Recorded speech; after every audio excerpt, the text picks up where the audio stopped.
आदरणीय थल सेना अध्यक्ष उपेंद्र द्विवेदी साहब, जैन साहब, मैं नायब सुरेंद्र सिंह, फर्स्ट महारेजिमेंट।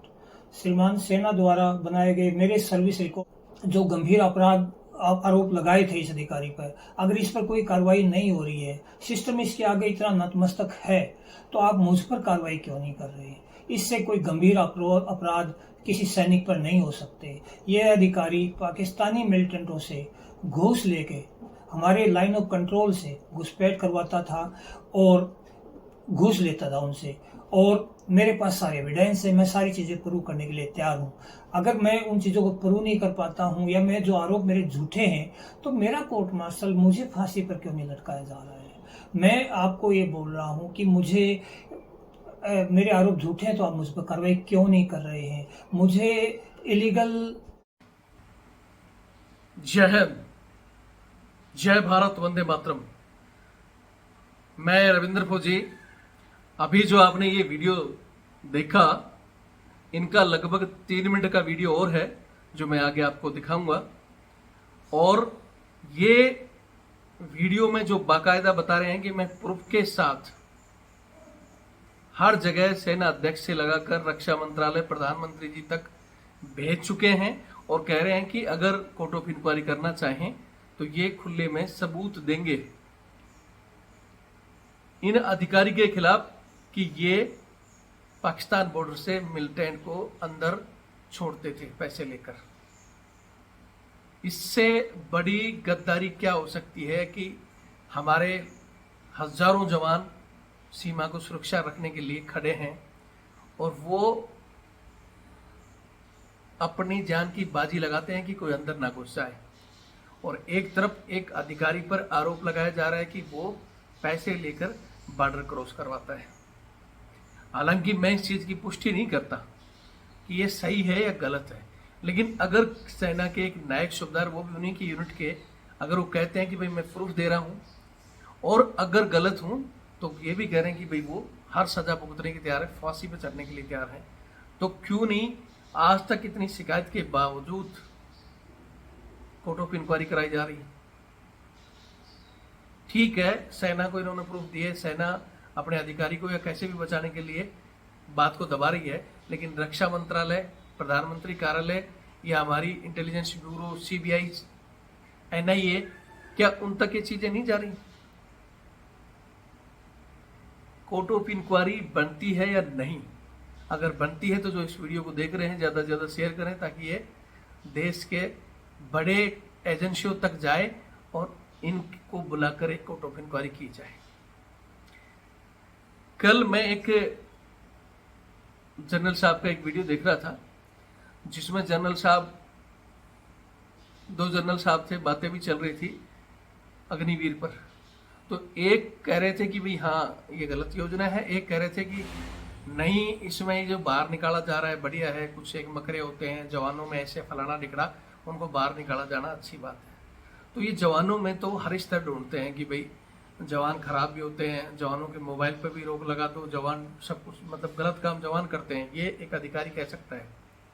लेकिन क्या ये गारंटी है कि अफसर में आए हुए सारे के सारे हरिश्चंद्र है, ईमानदार है? अगर उस पर किसी ने आरोप लगाया तो उसकी जांच क्यों नहीं होती? लेकिन इनके पास और बड़ी हायर अथॉरिटीज, न्यूज और हमारे देश की जनता को ऐसे भ्रमित कर दिया जाता है, अगर कोई आदमी इनके ऊपर आरोप लगाए तो उसको सेना से रिलेटेड जोड़ दिया जाता है कि इन्होंने तो फौज पर गंभीर आरोप लगा दिए। फौज कोई अफसर की बाप होती नहीं है। फौज जवान, जेसीओ और अफसर तीनों से मिलकर बनती है, और फौज का महत्वपूर्ण अंग है जवान। मैं बहुत बार कह चुका हूं, और हम भी बहुत से ऐसे आरोप कंटिन्यू लगाते रहते हैं। खाली किस चीज पे?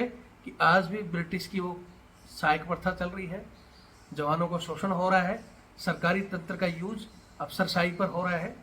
मतलब जो पैसा डिफेंस सेक्टर का 50% बजट इनकी अय्यासी पे हो रहा है। मैं खुले में कह रहा हूँ।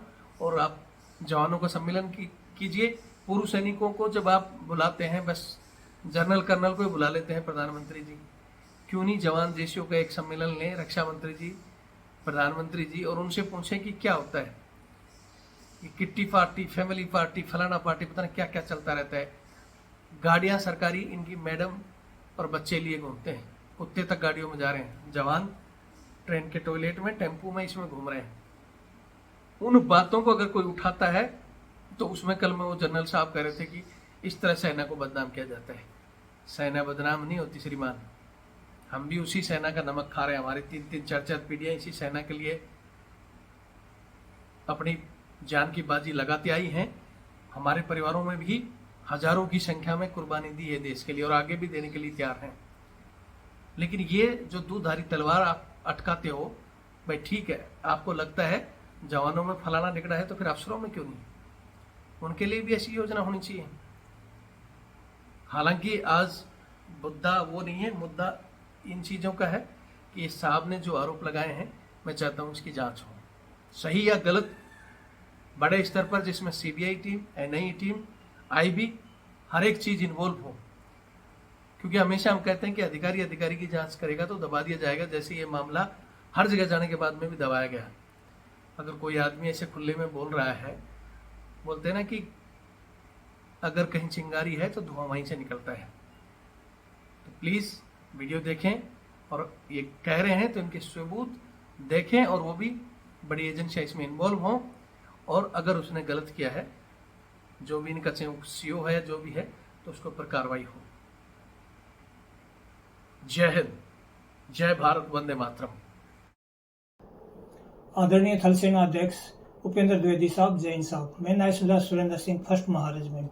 श्रीमान, सेना द्वारा बनाए गए मेरे सर्विस रिकॉर्ड 2014 से आज तक के अनुसार मैं देश के गद्दार, चोर, फ्रॉड और जवानों के शोषण करने वाले अधिकारी से लड़ते समय 10 बार EWL हुआ हूँ, और इसके अलावा मुझ पर और कई गंभीर अपराध बनते हैं।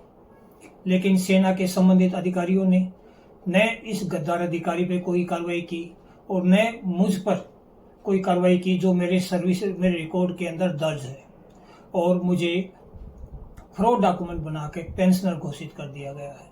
मैंने आपके ऑफिस में सैकड़ों टाइम इस गद्दार अधिकारी की गद्दारी की पूरी लिस्ट, पूरी जानकारी आपके पास भेजी है, कुछ भी कार्रवाई नहीं हुई है।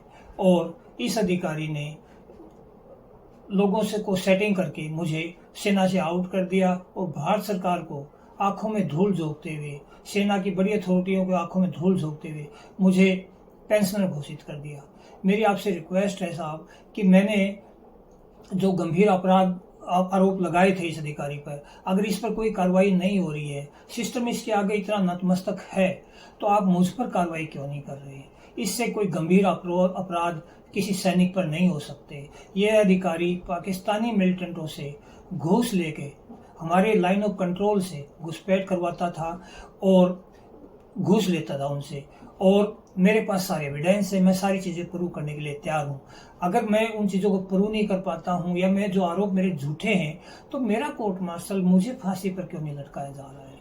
मैं आपको ये बोल रहा हूँ कि मुझे मेरे आरोप झूठे हैं, तो आप मुझ पर कार्रवाई क्यों नहीं कर रहे हैं? मुझे इलीगल तरीके से पेंशन नहीं चाहिए। मैं आपको ये रिक्वेस्ट कर चुका हूँ कितनों सैकड़ों बार कि आप मेरी ये फ्रॉड डॉक्यूमेंट पर बनाई दी जा रही पेंशन को बंद करें, और इस फ्रॉड अधिकारी पर कार्रवाई करें, इन्वेस्टिगेशन करें।